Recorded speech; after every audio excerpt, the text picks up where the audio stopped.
अब हम चालू कर रहे हैं एक दूसरा टॉपिक, नया टॉपिक जो इसको बोल सकते हैं आप, that is called tonnage taxation. Sir weightage कितना है इसका? कोई वेटेज नहीं है। 2003 में एक क्वेश्चन आया था, उसके बाद 17-18 साल हो गए करके, ठीक है। 17-18 सालों में ऐसा कभी भी नहीं हुआ कि इससे कोई क्वेश्चन आया हो। तो 2003 के आसपास ये जब टॉपिक आया था, उस टाइम पे एक क्वेश्चन आया था। उसके बाद में इससे रिलेटेड कभी भी एग्जाम में कोई भी क्वेश्चन नहीं पूछा गया, और जो क्वेश्चन आया था वो हमने हमारे कंपाइलर में लिया हुआ है। तो 2003 में आया था, 2003 के बाद में टनेज टैक्सेशन से कोई भी क्वेश्चन नहीं आया। अब ये टनेज टैक्सेशन स्कीम होती क्या है? ये जो टनेज टैक्सेशन है, सर नाम भी पहली बार सुन रहे हैं हम तो, ये टनेज टैक्सेशन होता क्या है? तो टनेज टैक्सेशन क्या होता है कि जो इंडियन कंपनीज होती है ना, जो इंडियन कंपनीज शिपिंग बिजनेस में है, जिनके पास बड़े बड़े शिप होते हैं, जिनके पास बड़े बड़े कार्गो होते हैं, ये बोलती है नीति का ऐसा पहली बार हुआ है 17-18 सालों में, तो इस बार आ सकता है करके, ठीक है। तो ठीक है, आ सकता है तो बहुत अच्छी बात है, चलो अपन पढ़ रहे हैं करके, ठीक है, अपन पढ़ रहे हैं।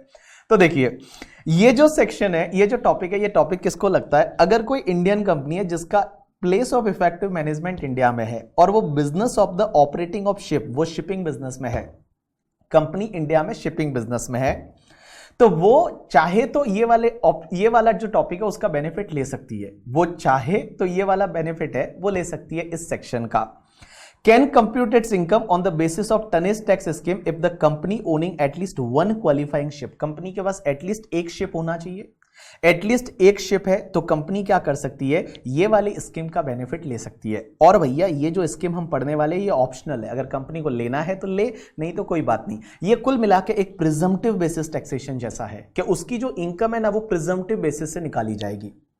अगर कोई शिपिंग कंपनी है और शिपिंग कंपनी जो है वो शिपिंग कंपनी इंडियन कंपनी है और उसका पोयम जो है place of effective management India में है, वो चाहे तो टनेज टैक्स स्कीम ले सकती है। और टनेज टैक्स स्कीम में क्या होता है? आपको अपनी इनकम डिक्लेयर करनी पड़ेगी। वो इनकम डिक्लेयर एक स्टैंडर्ड रूल के हिसाब से करनी पड़ेगी। क्या आपकी एक्चुअल इनकम कितनी है ऑपरेटिंग ऑफ शिप से, उससे कोई मतलब नहीं। आपकी जो इनकम है वो आप इस टनेज के हिसाब से, इस स्कीम के हिसाब से आप बता दीजिए आपकी इनकम, दैट्स इट, खत्म बात करके, ठीक है, खत्म हो जाएगा। आप एक काम करिए, अपनी इनकम यहां पे कुछ स्टैंडर्ड रूल दे रखे हैं, उसके हिसाब से आप अपनी इनकम बता दीजिए। That is the presumptive income for the shipping company, you can say that.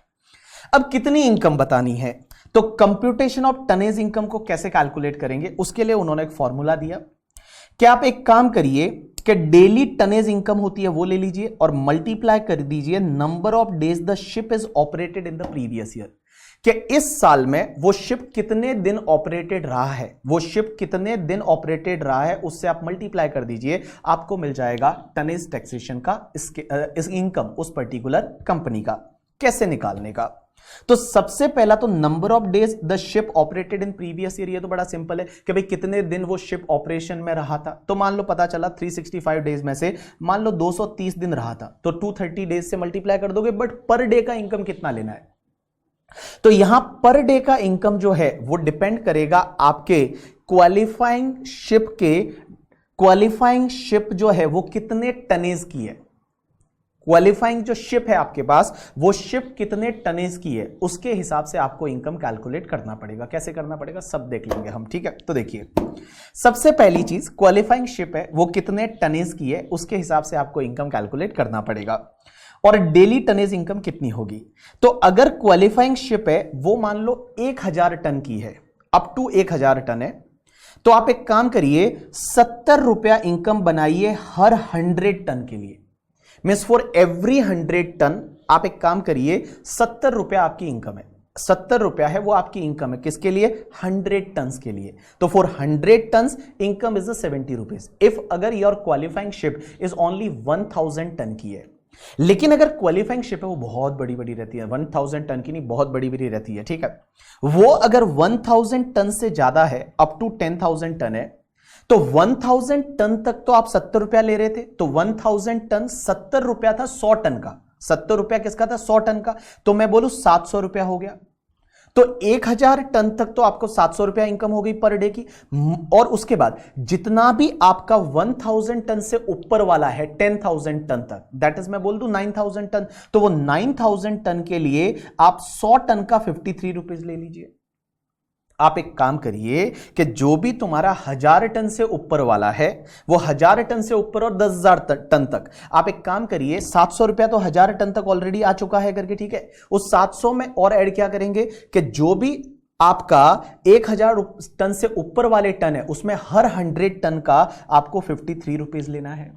उसके बाद सर अगर वो शिप है वो 10,000 टन से भी ज्यादा है तो एक काम करिए 10,000 टन तो आपने निकाल दी। अब एक बात बताओ 10,000 टन तक आपने कैसे निकाला होगा? तो बड़ा सिंपल है, देखिए आपका 1000 टन का तो 700 रुपया आया ही था। उसके बाद 9,000 टन का आपने कैसे निकाला होगा? तो मैं बताऊं 9,000 टन जो था वो 9,000 टन में इन्होंने 53 रुपीज बोले थे 100 टन के, तो 9,000 डिवाइड बाय 100 मल्टीप्लाई बाय 53 कितना आता है? 4770। हाँ भाई 4770 आता है, और 4770 में प्लस कर दो आपका कितना 700 रुपया, तो मैं बोलूं आपका 10,000 टन के लिए 5470 तो हो ही गया था। उसके ऊपर 25,000 टन तक आप एक काम करिए हर 100 टन का 42 रुपीज लीजिए। हर 100 टन का आप 42 रुपीज है वो 42 रुपीज लीजिए। और अगर 25,000 टन से ज्यादा है तो देखिए आप 25,000 टन का आपका 11,770 आ जाएगा। ये कैसे आएगा? क्योंकि 10,000 टन तक आपका ऑलरेडी आ गया था ये वाला 5470।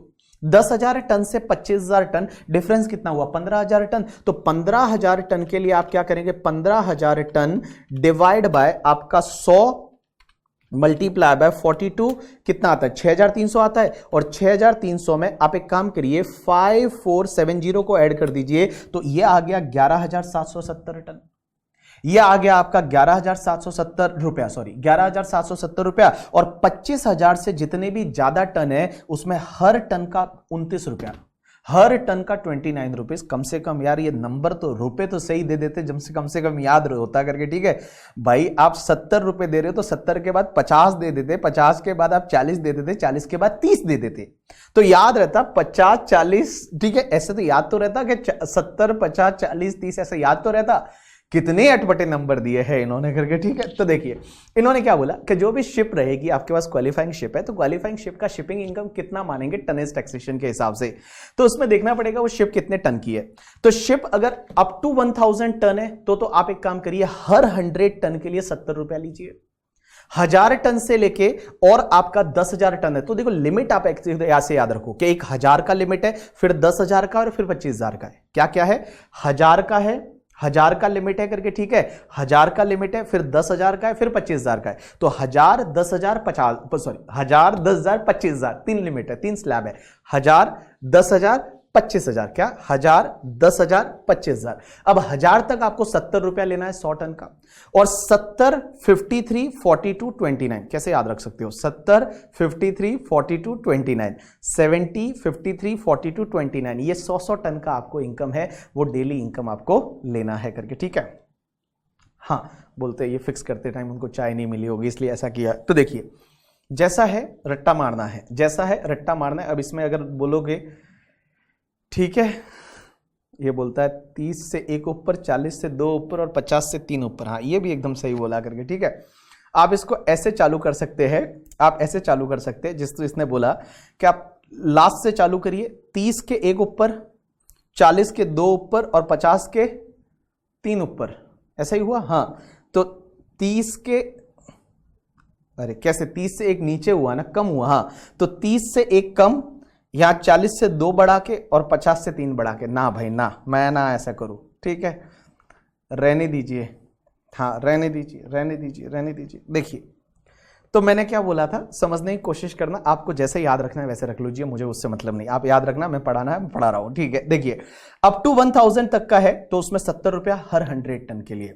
अगर 1000 से 10,000 है तो 1000 तक तो 70 रुपया ले लेंगे। उसके बाद 53 रुपीज हर 100 टन के लिए। 10,000 से 25,000 तक है तो आप 70 53 तो लेंगे। 10,000 से ऊपर वाले जितने भी टन होंगे उस पर 42 रुपीज 100 टन के लिए। और 25,000 से जितना भी ऊपर होगा उस पर 29 रुपीज है, वो आपके हर 100 टन के लिए आपको लेना पड़ेगा करके, ठीक है। चलिए अब एक बात समझना, tonnage shall be rounded off in the nearest multiple of 100 tons. जो भी आपके टनेज है ना, वो टनेज आपको 100 टन्स में राउंड ऑफ करने पड़ेंगे।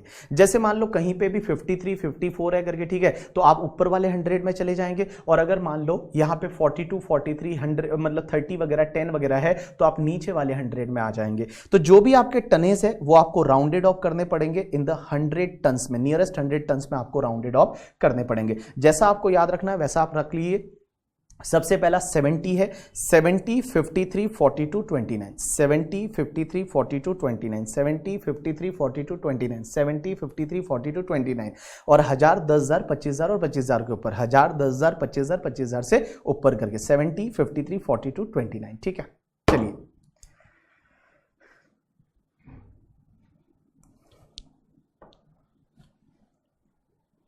चलो, जिसको जिसके हिसाब से याद रहता है ना उस हिसाब से याद रख लो। ठीक है, जो जिसको जिसकी अपने गर्लफ्रेंड की बॉयफ्रेंड की एज देख के याद रहता है, बर्थडे डेट के याद रहता है, हाइट देख के याद रहता है, जैसा जिसको जैसे याद रहता है याद कर लीजिए। ठीक है, चलिए अब एक और चीज समझना, ये जो टनेज टैक्सेशन की इनकम है ये प्रिजम्प्ट, ये पर डे की इनकम है, ये पर डे की इनकम है। मल्टीप्लाई करोगे कि कितने डेज के लिए वो शिप ऑपरेशन में रही थी, उससे आप मल्टीप्लाई कर दीजिए। ठीक है, अब एक बात समझना, tonnage shall be rounded off in the nearest multiple of 100 tons. आपको नियरेस्ट मल्टीपल ऑफ 100 टन्स में राउंडेड ऑफ करना पड़ेगा। ये टनेज टैक्सेशन की जो इनकम रहेगी ना, इस इनकम के सामने आपको डिडक्शन, सेट ऑफ और any losses shall not be allowed against this income. ये जो इनकम है ये सीधी टैक्सेबल होगी। इसके सामने ना तो आप कोई डिडक्शन ले सकते हैं, ना ही आप कोई भी सेट ऑफ कैरी फॉरवर्ड ले सकते हैं लॉसेस का वगैरह। ये इनकम सीधी टैक्सेबल होगी। तीसरा, tonnage tax income shall not be liable for the MAT. ये मैट नहीं लगेगा, इस इनकम पे मैट नहीं लगेगा। जो टनेज टैक्स की टैक्सेशन वाली कंपनी रहती है उसकी टनेज वाली जो इनकम रहेगी उस पे मैट वगैरह है वो आपको नहीं लगेगा। उसके बाद में किसने पूछा कि आपने पहली लाइन में बोला था क्वालिफाइंग शिप एटलीस्ट एक होनी चाहिए तब ये स्कीम ले सकते हो। तो क्वालिफाइंग शिप का मतलब होता क्या है?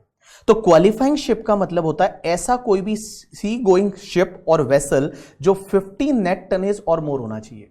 मतलब जिसकी जो कैपेसिटी है वो 15 नेट टनेज या उससे ज्यादा का शिप होना चाहिए। तो कोई भी ऐसा कोई भी सी गोइंग शिप है या वेसल है जिसका 15 नेट टनेज या उससे ज्यादा होना चाहिए, उसको हम क्वालिफाइंग शिप बोलेंगे। लेकिन क्वालिफाइंग शिप में कौन कौन नहीं आएगा, यहां पे इन्होंने बोला कि क्वालिफाइंग शिप में क्या क्या नहीं आएगा। तो समझने की कोशिश करना क्वालिफाइंग शिप में क्या क्या नहीं आएगा। सबसे पहला, ऐसा कोई भी सी गोइंग शिप और वेसल है if the main purpose for which is to be use is for the provision of goods और service of a kind normally provided on the land. इन्होंने क्या बोला, वापस से समझना कौन कौन से शिप नहीं आएंगे क्वालिफाइंग शिप में। तो पहला, ऐसा शिप, ऐसा कोई भी सी गोइंग शिप है या वेसल है जो कि main purpose for which is to use for the provision of goods और service of a kind normally provided on the land.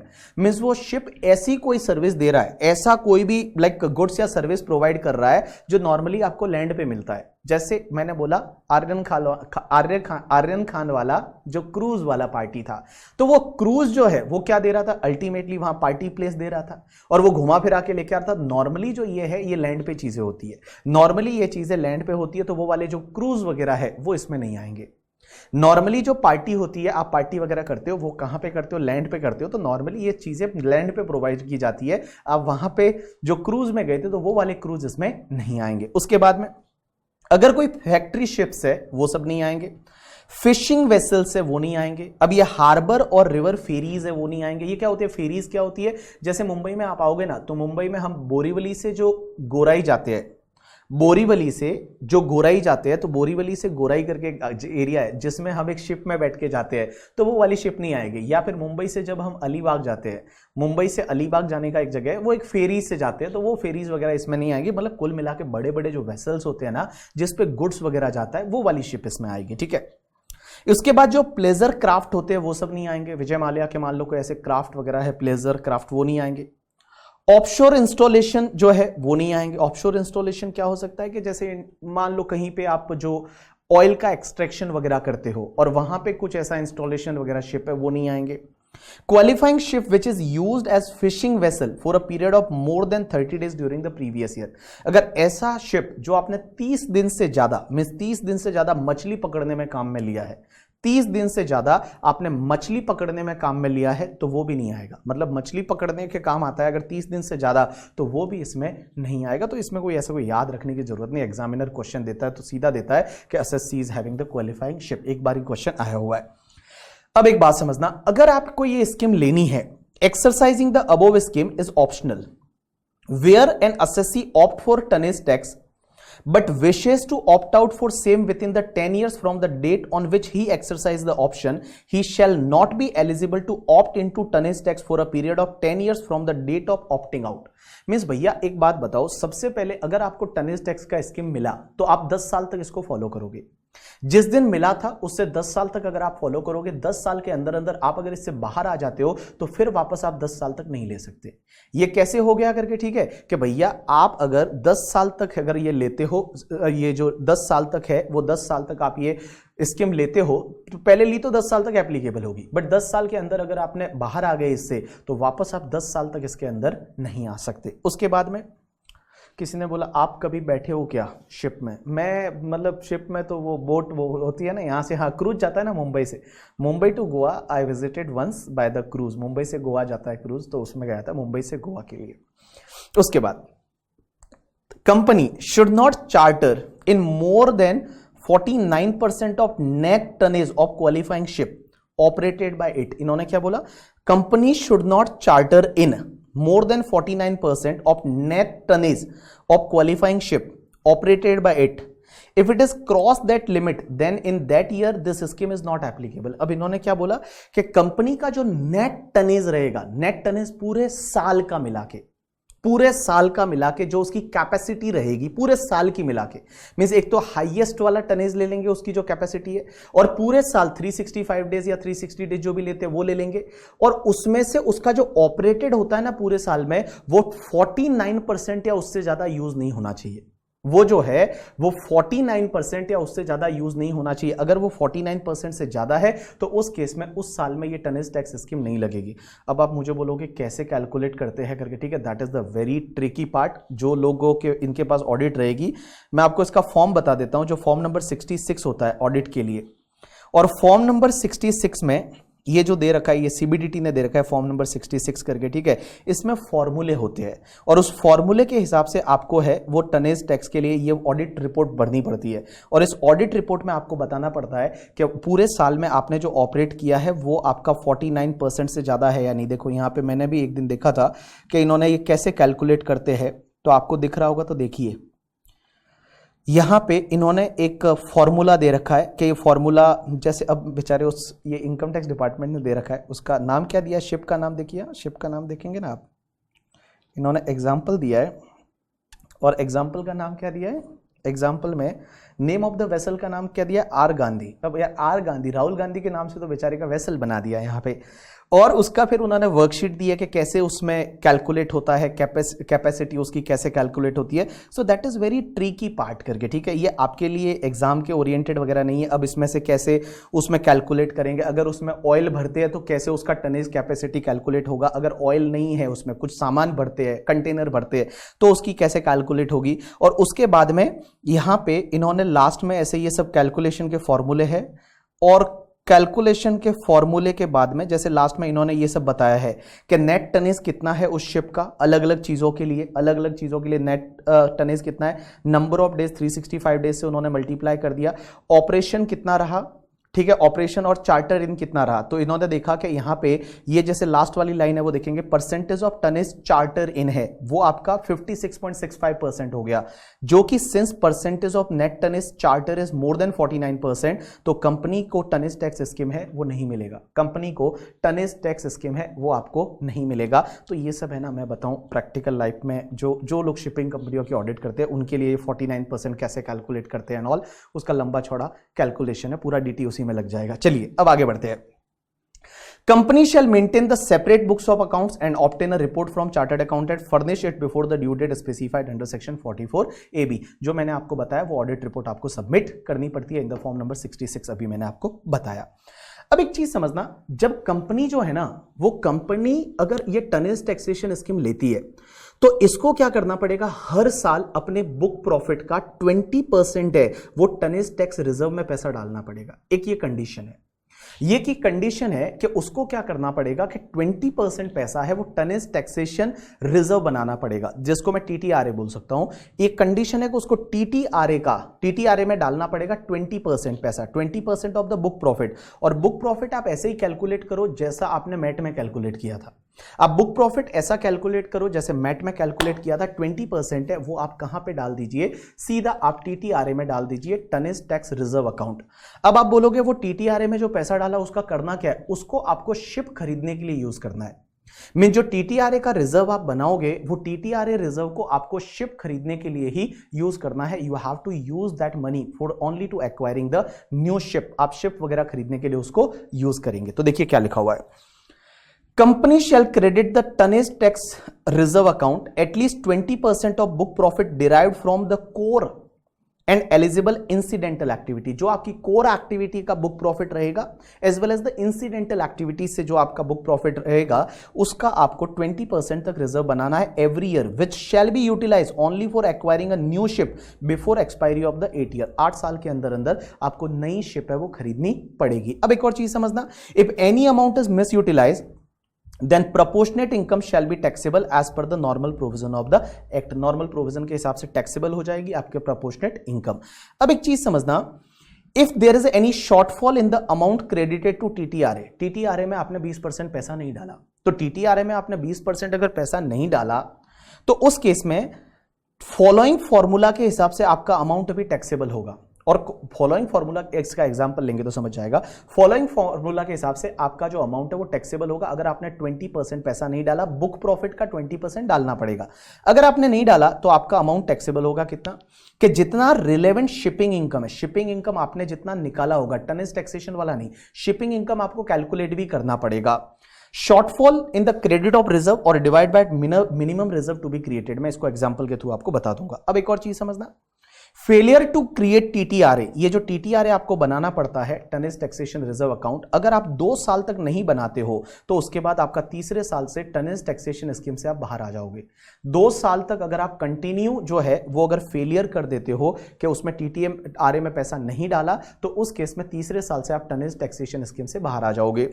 उसके बाद if ship transfer with in 3 years from the end of the previous year in which acquired, जैसे मान लो tonnage taxation जो reserve था टीटीआरए, उस पैसे से आपको शिप खरीदनी है, वो शिप खरीदी जिस ईयर में आपने वो शिप खरीदी उस ईयर के एंड से 3 साल तक उसको बेचना नहीं है। अगर आपने बेचा तो फिर जितना आपको पहले वो एग्जेम्पशन मिला था वो वापस से आपका प्रोपोर्शनेट है वो इनकम टैक्सेबल हो जाएगी in the year of transfer. And if amount is not utilise within the 8 year, 8 साल में वो पैसा यूज नहीं किया, it shall be deemed to be the income of the 9th year, 9th year की वो इनकम बन जाएगी। अब एक और चीज समझना, यहां पे प्लीज समझने की कोशिश करना, यहां पे आप एक चीज समझना कि इनकम फ्रॉम इंसिडेंटल एक्टिविटी, आप जो टनेज टैक्सेशन में हो तो आपकी कुछ इंसिडेंटल एक्टिविटी भी हो सकती है। एक तो मेन आपकी कोर एक्टिविटी होगी, कुछ ऐसी इंसिडेंटल एक्टिविटी होती है। तो क्वेश्चन ये आता है कि जो इंसिडेंटल एक्टिविटी होगी क्या उस पे भी एग्जेम्पशन मिल जाएगी, मतलब उस पे भी टैक्स नहीं लगेगा? Answer is yes. एक तो टनेज टैक्सेशन की जो इनकम होगी उस पे टैक्स नहीं लगेगा, फिर उसकी इनकम आप उस स्पेसिफिक रूल के हिसाब से निकालोगे जो हमने देखा था वो 4 स्लैब, उसके हिसाब से निकालोगे। और income from incidental activity shall not be consider, उस इंसिडेंटल एक्टिविटी से भी अगर कोई इनकम होती है तो उसको हम कंसीडर नहीं करेंगे। हम क्या करेंगे, स्टैंडर्ड रूल के हिसाब से ही इनकम निकालेंगे, मतलब जो एक्चुअल इनकम हो रही है ना उसको इग्नोर कर दो। टनेज टैक्सेशन में what ever your actual income हो रही है वो एक्चुअल इनकम को आप क्या करिए, इग्नोर कर दीजिए। एक्चुअल इनकम को इग्नोर कर दीजिए, सिर्फ टनेज टैक्सेशन वाली इनकम होगी। सर अब एक बात बताओ, एक्चुअल इनकम में कुछ इंसिडेंटल इनकम भी होती है, तो वो इंसिडेंटल इनकम का क्या करेंगे? तो इन्होंने बोला कि वो इंसिडेंटल इनकम अगर अप टू 0.25% ऑफ टर्नओवर है तब आप उसको इग्नोर कर दीजिए। फ्रॉम कोर एक्टिविटी, मतलब जो भी आपका टर्नओवर है फ्रॉम कोर एक्टिविटी उसका अगर 0.25% है वो इंसिडेंटल इनकम है तो चलेगा, कोई दिक्कत नहीं, उस पर कोई टैक्स नहीं लगेगा। एंड एनी एक्सेस होता है that is shall be taxable as per the normal provision of the act. इसका मतलब क्या होता है, मैं आपको एक बात बताता हूं। देखिए, जैसे मान लो फॉर एन एग्जांपल आपने टनेज टैक्सेशन के हिसाब से इनकम कैलकुलेट की, वो 200 करोड़ आई। ये टनेज टैक्सेशन के हिसाब से कैलकुलेट की, वो रूल के हिसाब से। और दूसरा आपकी एक्चुअल इनकम आ रही है, वो मान लो 400 करोड़ आ रही है, तो आप क्या बताओगे, इसको भरोगे, एक्चुअल इनकम को छोड़ दोगे, एक्चुअल इनकम को छोड़ दोगे। अब एक बात समझना सर, यहां पे एक्चुअली हमको जो इनकम हुई थी उसमें कुछ ना कुछ इंसिडेंटल एक्टिविटी से इनकम हुई थी। इंसिडेंटल एक्टिविटी कुछ हो सकती है, उससे रिलेटेड इनकम हुई थी, तो वो इनकम पे भी कोई टैक्स नहीं लगेगा, उसको भी आपको इग्नोर करना है। कब? जब वो इंसिडेंटल इनकम आपके टोटल टर्नओवर के ओनली 0.25% है, ओनली 0.25% है तब। अदरवाइज आपको क्या करना पड़ेगा, अगर उससे ज्यादा है तो ज्यादा वाली इनकम पे आपको टैक्स भरना पड़ेगा। एग्जांपल करेंगे, उससे और ज्यादा क्लैरिटी आएगी। चलिए एक काम करिए, आप आ जाइए अपने कंपाइलर पे, आप आ जाइए अपने कंपाइलर पे, और आपके कंपाइलर में ये टॉपिक दे रखा है tonnage taxation on the page number 448 आपको ये टॉपिक दे रहा है टनेज टैक्सेशन 448। यहां से आपको चीजें समझेगी और ये क्वेश्चन को आपको याद रखना है। आपको यहां पे आदेश बोल रहा है सर चार्टर इन का मतलब बता दीजिए। चार्टर इन का मतलब होता है कि आपका ऑक्यूपाइड, जितनी आपकी टोटल कैपेसिटी है पूरे साल में, जो उसका ऑक्यूपेशन 49% से ज्यादा नहीं होना चाहिए।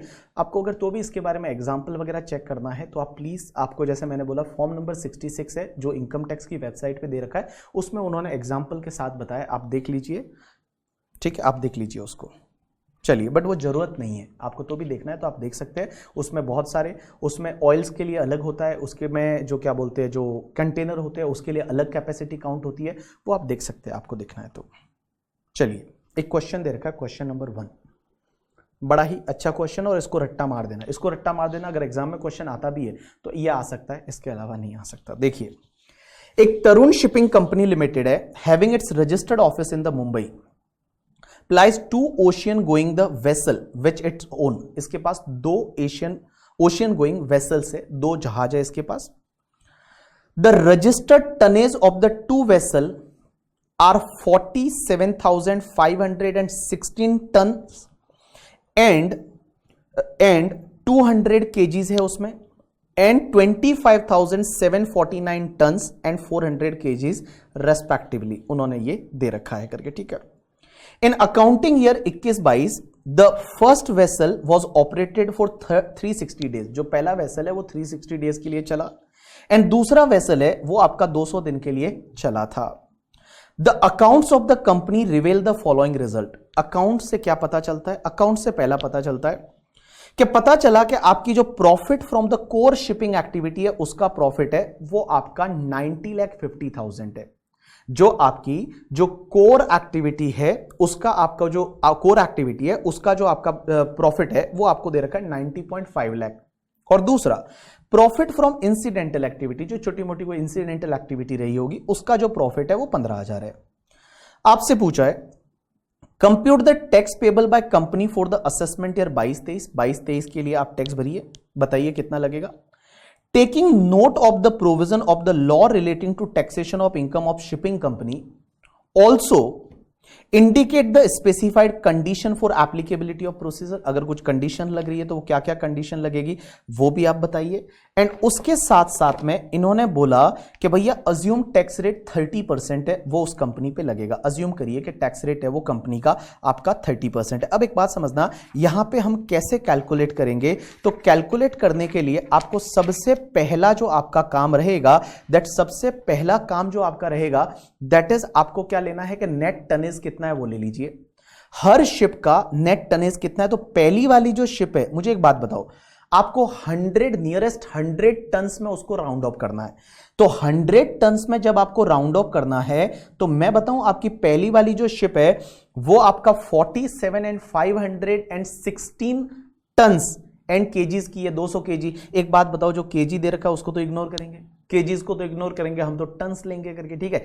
तो टन्स लेंगे और यहां पे 47,516 टन्स है। तो मैं बता दूं, मैं एक काम करूं, 100 टन्स में मुझे राउंडेड ऑफ करना है तो मैं यहां पे ऐसा बोल दूं कि आपको मैं यहां पे 47,500 टन्स लेना है।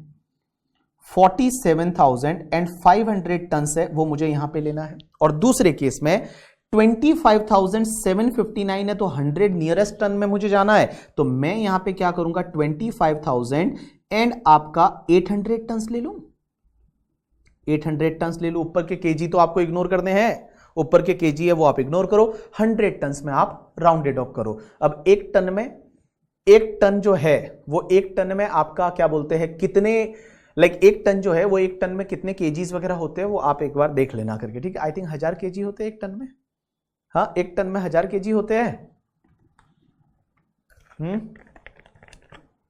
एक टन में 1000 केजी होते हैं।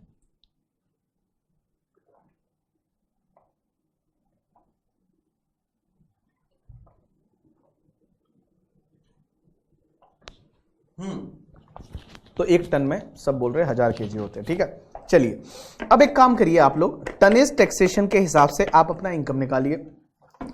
तो 25,800 टन और 47,500 टन आप डेली टनेज के हिसाब से इनकम निकालेंगे। तो डेली टनेज में मैं कैसे लूंगा, देखो 25,800 है, उसमें सबसे पहले आपका स्लैब क्या रहता है, आपका स्लैब रहता है सबसे पहले up to 1000 ton, up to एक तो 1000 टन, उसके बाद 1000 टन से लेके अप टू 10,000 टन, उसके बाद आपका 10,000 टन से लेके और आपका अप टू 25,000 टन, और 25,000 टन से ज्यादा कितना है वो। तो चलिए हम क्या करते हैं, इनकम निकालते हैं। इनकम इसकी कितनी आएगी, तो देखिए सबसे पहला अप टू 1000 टन पे आप कितना लेना है, 100 टन का 70 रुपया। तो 100 टन का 70 रुपया लेना है, तो मैं एक काम करूं बेटा, यहां पे सीधा ही आपका 700 रुपया ले लूं, यहां पे सीधा मैं आपका 700 रुपया ले लूं, 700 रुपया मैं ले लूं बीबी। हां अब एक और चीज समझना, दूसरा 1000 से 10,000 टन, तो 1000 से 10,000 टन में कितना होता है, 9,000 टन होता है डिफरेंस। 9,000 टन डिवाइड बाय मैं क्या करूंगा 100, और मल्टीप्लाई मैं किससे करूंगा 53 से, तो यहां पे आपका 4770 आ जाएगा। तो दूसरे वाले में 4770 है वो आ जाएगा। तीसरे वाले में आपका 10,000 से लेके 25,000 तक, तो 10,000 से लेके 25,000 तक है वो आपका कितना होता है 15,000 टन होता है, और 15,000 पे आपको 42 लेना है, तो 15,000 divide by 100 multiply by 42 it's comes to the 6,300। तो ये आपका 6,300 आ जाएगा।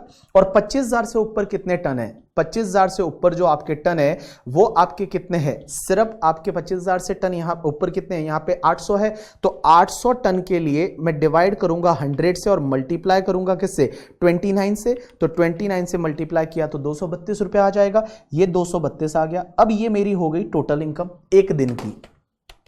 ये शिफ्ट नंबर 2 है, वो ऐसा शिफ्ट नंबर 1 उधर है। तो 700 multiply plus 4770 6300 232 it's comes to the आपकी 12,002 रुपया पर डे की इनकम है। 12,002 है वो पर डे की इनकम है। इसको मल्टीप्लाई कर दो कि कितने दिन के लिए शिप आपके ऑपरेशन में था। तो यहां पे आपका जैसे बोला हुआ है कि दूसरा वाला जो है वो 200 दिन के लिए था, तो 200 दिन के लिए था, तो इसको मैं मल्टीप्लाई कर दूंगा 200 से, इसको मैं मल्टीप्लाई कर दूंगा 200 से, तो मल्टीप्लाई बाय 200 ये मेरा इनकम आ जाएगा। दैट इज द आपका 24 लाख और 400, 24 लाख और 400 है ये आपका इनकम आ जाएगा। ऐसे का ऐसे आप क्या करेंगे बेटा, ऐसे का ऐसे आप 47,500 के भी सेम मेथड से निकालेंगे। तो वहां पे अगर मैं निकालने जाऊंगा तो पहले स्टार्टिंग के 3 तो सेम ही रहेंगे। आपका 1000 टन तक 700, उसके बाद 10,000 टन तक आपका 4770, उसके बाद आपका 6,300 और 47,500 माइनस आप 25,000 कर दीजिए, ऊपर 22,500 बचता है। तो 22,500 जो है डिवाइड बाय 100 मल्टीप्लाई बाय आप 29 से करिए, तो यहां पे 6525 आया। इसकी टोटल कर दीजिए, इसकी टोटल कर दीजिए 63004770 plus 700 it's comes to the आपका 18,295 है आ जाएगा। मल्टीप्लाई बाय आप कितने दिन के लिए ऑपरेशन में रहे 360 डेज के लिए, तो अब आप इसकी टोटल कर दीजिए 360 से, तो यहां पे आपका आ जाएगा 65,86,200 65,86,200 ये टनेज टैक्सेशन का आपका टनेज टैक्सेशन स्कीम के हिसाब से इनकम हुआ। अब एक काम करिए आप टोटल निकाल दीजिए, इसको और इसकी टोटल। तो इसको और इसकी टोटल करते हैं तो अपने पास आता है 24,004,000 इट्स कम्स टू द 89,86,200 600, ये आपकी इनकम आ गई।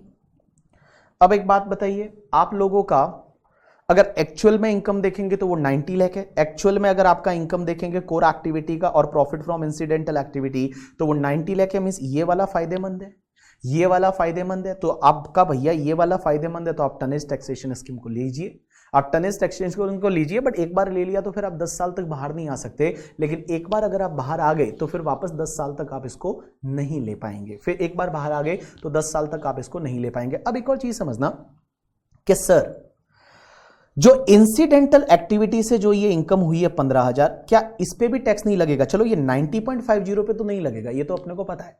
बट क्या ये 15,000 पे भी नहीं लगेगा? 15,000 पे नहीं लगेगा अगर तुम्हारा जो कोर एक्टिविटी का टर्नओवर है ना, उन्होंने टर्नओवर दिया है। यहां पे जो दे रखा है वो प्रॉफिट दे रखा है, यहां प्रॉफिट दे रखा है, टर्नओवर दे रखा है। टर्नओवर का आपका 0.25% होना चाहिए। तो टर्नओवर तो ऑब्वियसली ज्यादा ही रहेगा, जितना भाई कोर एक्टिविटी से प्रॉफिट दे रखा है उसका टर्नओवर तो ऑब्वियसली उससे ज्यादा रहेगा। मींस 1-2 करोड़ 4 करोड़ से ज्यादा, इतना ज्यादा रहेगा टर्नओवर। तो टर्नओवर का 0.25% आप देखोगे। मैं टर्नओवर मान लो, प्रॉफिट को भी मान लू, फॉर एन एग्जाम्पल मैं टर्नओवर को प्रॉफिट भी मान लू कि जितना टर्नओवर होगा उतना ही प्रॉफिट हुआ, मान लो 90.50 प्रॉफिट हुआ, तो 90,50,000 का भी अगर मैं 0.25% करता हूं तो यहां पे 22,625 आता है। तो ये तो 15,000 ही है, तो इस पे भी कोई टैक्स नहीं लगेगा, इस पे भी कोई टैक्स नहीं लगेगा। बट एग्जाम में जब क्वेश्चन दिया तो ये ऐसा ही क्वेश्चन दिया था, उनको टर्नओवर का डिटेल देना चाहिए था, उनको टर्नओवर का डिटेल देना चाहिए था। बट ये इनबिल्ट है कि जब आपका इनकम ही भैया 90 लाख समथिंग है तो टर्नओवर तो उससे ज्यादा ही रहा होगा। तो टर्नओवर का अगर 0.25% इंसिडेंटल इनकम है तो उस पर भी आपको कंसिडर करने की जरूरत नहीं, इस पर भी कोई भी टैक्स नहीं लगेगा। आप सिर्फ इस पर टैक्स भर दीजिए, 89,86,600 है, उस पर आप टैक्स भर दीजिए करके। ठीक है, देखिए क्या लिखा हुआ है। अब आप आंसर को देखिए, यहां पे टनेज टैक्सेशन का स्कीम जो हमने निकाला वो आ गया। इनकम 1 करोड़ से कम है तो सरचार्ज नहीं लगेगा। कंपनीज के केस में सरचार्ज तब लगता है जब आपका इनकम 1 करोड़ से ज्यादा होता है।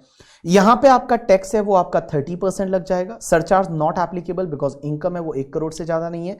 यहां पे आपका हेल्थ एंड एजुकेशन सेस लगेगा, ये आपका नेट टैक्स है वो कंपनी को, गवर्नमेंट को भरना पड़ेगा करके। ठीक है, कंपनी को भरना पड़ेगा। अगर ये इनकम है वो अगर 1 करोड़ से ज्यादा होती तो यस, अगर 1 करोड़ से ज्यादा होती तो उस केस में भी भैया यहां पे सरचार्ज लगता। अगर 1 करोड़ से ज्यादा होती, इंडियन कंपनी है 7%, 10 करोड़ से ज्यादा होती तो उस केस में आपको जो है वो 12% सरचार्ज लगता। अब एक चीज समझना, यहां पे आपको कुछ नोट्स दे रखे। नोट्स क्या कि ये टनेज टैक्सेशन का आपने इनकम कैसे कैलकुलेट किया, तो ये जैसे हमने किया वैसे का वैसे इन्होंने भी किया यहां पे। इसके साथ साथ में कुछ नोट्स दे रखे। ये नोट्स क्या बोलते हैं समझना।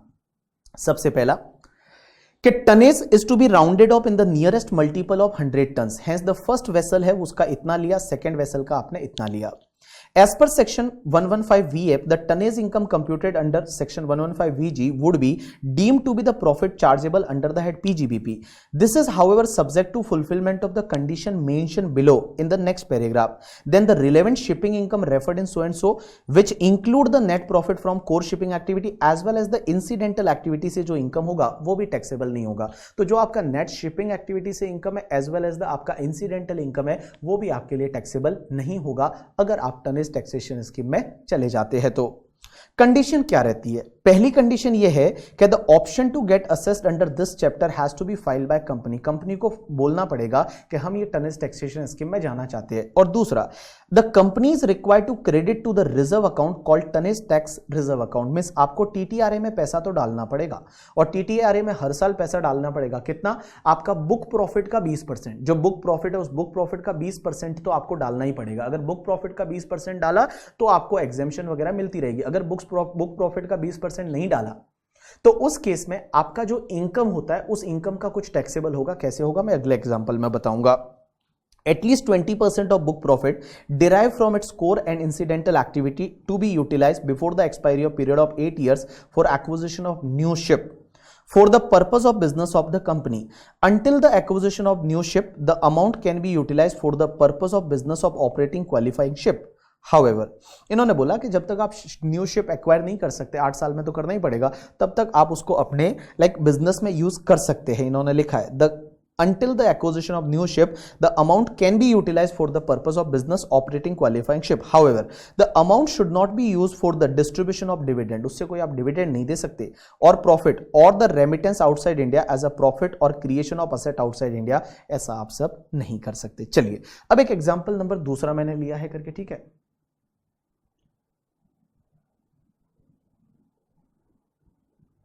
क्या बोल रहा है मैं समझ नहीं रहा हूं बेटा. अक्षत क्या बोल रहा है?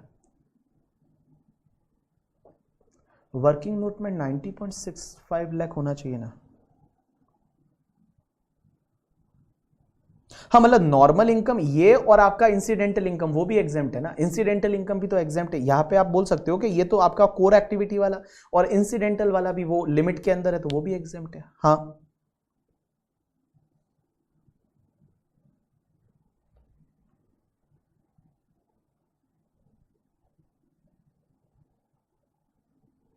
हाँ आप लिख 90.65 लिख सकते हैं, कोई प्रॉब्लम नहीं. 90.65 लिख सकते हैं वहां पे.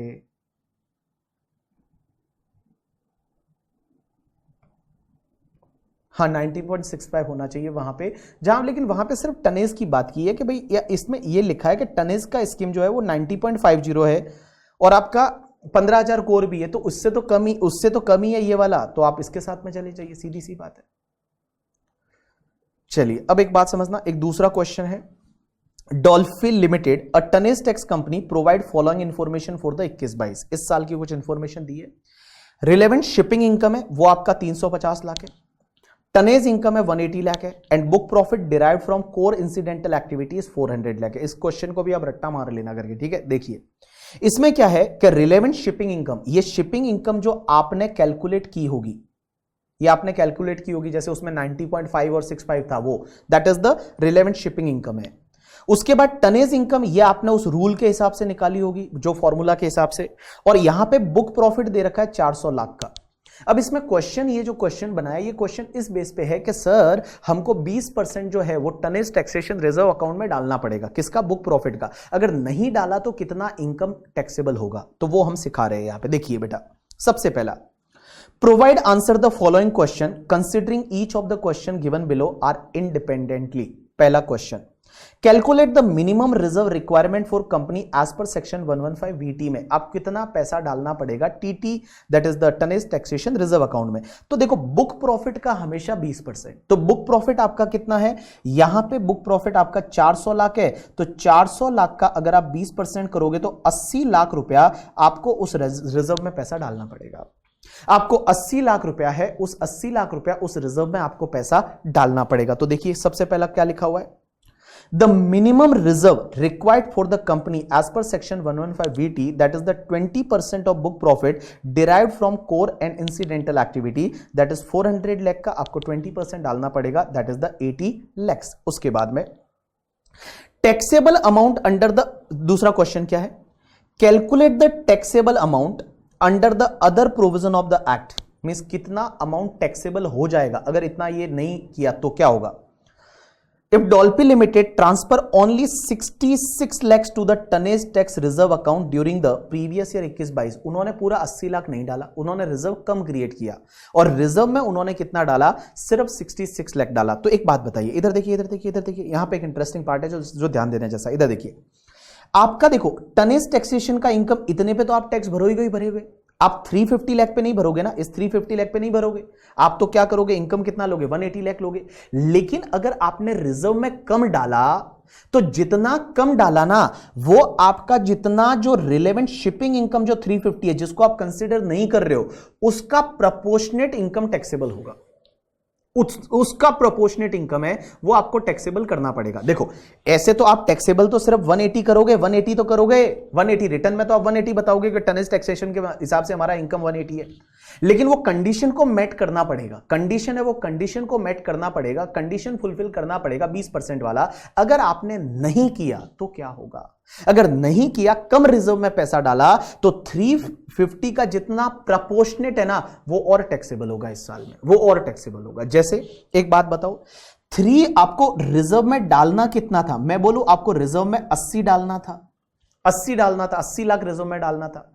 आपने डाला कितना, सिर्फ 66 डाला है। तो मैं बोलूं यहां पे शॉर्ट कितना है, 14 है। तो 14 जो शॉर्ट है, इस 14 का प्रोपोर्शनेट कितना आता है, तो देखिए 350 मल्टीप्लाई बाय 14 डिवाइड बाय 80, तो आपका आता है यहां पे 61.25 लाख। इतना और टैक्सेबल हो जाएगा, इतना और जो है वो टैक्सेबल हो जाएगा। यहां पे ये वाला अमाउंट है 61.25 है, वो आपका टैक्सेबल हो जाएगा। ये तुम्हारी इनकम बनेगी इस साल। तो देखिए क्या लिखा हुआ है, the amount under the other provision of the act, relevant shipping income, shortfall in the credit to the reserve divide by minimum reserve requirement. मतलब जितना शॉर्टफॉल है divide by minimum reserve requirement, और आपका यहां पे रिलेवेंट शिपिंग इनकम इस साल कितना है, जो आपने कैलकुलेट किया, टनेज इनकम वाला नहीं, जो आपने कैलकुलेट किया था वो वाला। तो यहां पे प्रोपोर्शनेट 61.25 है, वो 61.25 है, वो आपके लिए इनकम बन जाएगा, वो भी टैक्सेबल होगा। दूसरा point, calculation the taxable amount under the other provision of act if Dolphin Limited misutilise amount of 12 lakh during the previous year 22-23 में जाके आपने क्या किया कि 12 लाख को मिस यूटिलाइज कर दिया। Out of 92 lakh transfer to the tonnage taxation reserve account. आपने टनेज टैक्सेशन रिजर्व अकाउंट में मान लो 92 लाख डाला था, तो 80 लाख जो डाला था, 80 लाख डालना था, 80 से ज्यादा ही डाला था। आपने क्या किया, आगे जाके 12 लाख है उसको मिस यूटिलाइज कर दिया। तो प्रोपोर्शनेट है वो आपके लिए टैक्सेबल होगा। जो प्रोपोर्शनेट है वो प्रोपोर्शनेट आपके लिए टैक्सेबल होगा, प्रोपोर्शनेट है वो आपके लिए टैक्सेबल होगा। तो देखिए आपने क्या किया, 92 लाख डाला था, उसमें से 12 लाख है वो आपने मिस यूटिलाइज कर दिया। तो यहां पे क्या बोल रहे हैं, देखिए taxable amount under the other provision of act in the previous year 22-23 मतलब जिस ईयर में मिस यूटिलाइज हुआ। आप क्या करेंगे कि भैया सबसे पहले रिलेवेंट शिपिंग इनकम 21-22 में था कितना, तो 21-22 में आपका 350 था। आपने extent of reserve misutilise कितना किया, तो आपने 12 लाख किया। कितने में से, आपने 92 में से, तो 45.65 लाख है, ये आपके लिए टैक्सेबल हो जाएगा। इतना है वो आपके लिए टैक्सेबल हो जाएगा। डन, इतना सा है इस टॉपिक में, इससे ज्यादा इस टॉपिक में कुछ भी नहीं है, और 17-18 साल से कोई क्वेश्चन आया नहीं है करके, ठीक है। अगर आता भी है तो मेरे को ये लगता है कि ये रिजर्व वाला तो आई डोंट थिंक दे आएगा। अब एक बात समझना, किसी ने ये बोला कि सर क्या हमको ये शिपिंग इनकम का ही लेना पड़ेगा, मतलब इनकम बनाते टाइम आप अगर जो बुक प्रॉफिट है, देखो बुक प्रॉफिट का 20% लेना है। अगर बुक प्रॉफिट का 20% टीटीआरए नहीं बनाया तो उस केस में शिपिंग इनकम का प्रोपोर्शनेट इनकम टैक्सेबल होगा। तो शिपिंग इनकम का मतलब क्या, जो आप निकालोगे वो, या फिर वो रूल के हिसाब से, स्टैंडर्ड रूल्स के हिसाब से निकाल रहे थे। आंसर इज आपकी जो इनकम है शिपिंग इनकम, जो उस पर टैक्स लग नहीं रहा है 350 पे भी, बट अगर वो 20% का कंडीशन मैट नहीं किया तो फिर प्रोपोर्शनेट इनकम पे आपको टैक्स भी लगेगा, और इस 180 पे तो लगेगा ही लगेगा। हाँ, अब नमन जो बोल रहा है, नमन ये बोल रहा है कि सर हमने तो यहाँ पे तो एक्सेस डाला था, क्योंकि हमको 80 डालना था, हमने 92 डाला था, तो वो क्या हम 12 को जो है वो 12 को ऐसा माने कि ऊपर वाला था। नहीं, ऐसा नहीं मान सकते, ऐसा नहीं मान सकते नमन, इसमें प्रोपोर्शनेट लेना पड़ेगा। यही इसीलिए तो ये क्वेश्चन डाला है कि इसमें प्रोपोर्शनेट लेना पड़ेगा, ठीक है। तो आपको मैं बता दूं, कुछ नहीं करना है, सीधा सीधा सीधा आपको इतना जो है वो घर पे जाके देखना है। ये 2 क्वेश्चन एग्जाम के डे पे भी जब आप जाओगे तो एक बार सिर्फ आप ये लिमिट देख के जाओगे कि ये कैसे शिपिंग इनकम कैलकुलेट